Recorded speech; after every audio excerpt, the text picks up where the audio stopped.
Congratulations on winning in the Organisation and Workplace category tonight. A major project. But if you started the process again, is there anything you would change about its implementation? Oh gosh, what a good question. If I'm honest, probably not actually. This project for us was all about creating a workspace for our people. So the way I approached it was actually to ask the people what they wanted, and then we got them to design it too.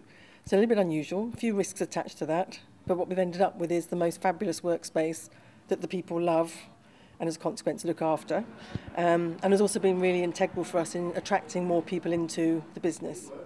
I got the impression that people were proud of it because it was a Glasgow landmark almost. People felt there's certain local pride as well as a pride for working within the building. That's a good point. It's a city centre location. It's probably one of the most significant buildings in the city centre. It's listed, which brings its challenges with it. But I think there's just something actually now about the internal environment, which is almost sort of, I suppose, peeked over and above the actual exterior of the building. So we've just recently run a careers event up there to attract people into the business. Incredibly successful. People recognised it from the outside, but I have to say when they got inside, the most common word we heard was wow.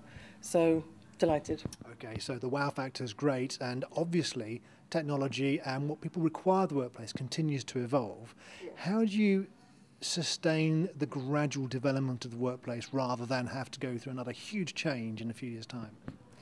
If I'm honest, I think we built sort of future-proofing very much into the specification. So we've laid the internal environment out in a way where we can flex it to sort of change things from meeting spaces to what we call discovery spaces, where people can take our devices, smartphones essentially and tablets, play with them, into sort of audio-visual areas, Skyping areas. So for us, we've sort of laid everything out, not just for today, but got everything so it can be flexed and changed into something different into the future. And finally, obviously it's good to see, I've seen the videos, lots of happy people talking about the wow factor, as you say. Yeah. Is it possible to quantify in terms of output? Well, for us, one of our key sort of KPIs that we have in our business, but certainly from our people, it's the top one, which is employee engagement. When we started this exercise, we sort of obviously went around, did our normal survey, and our results were really quite low. It was a building that had been sort of left really unattended, probably for quite a number of years, and our engagement scores at that point were 48%. By the time we finished, they were 84%.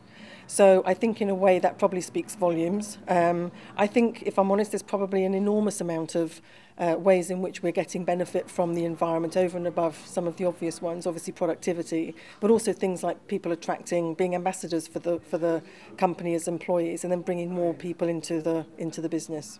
Right, okay. Well, that's it for me. Very interesting project. Looks great on video as well. Yes, congratulations again on your award tonight. Thank you very much. Appreciate it. Okay.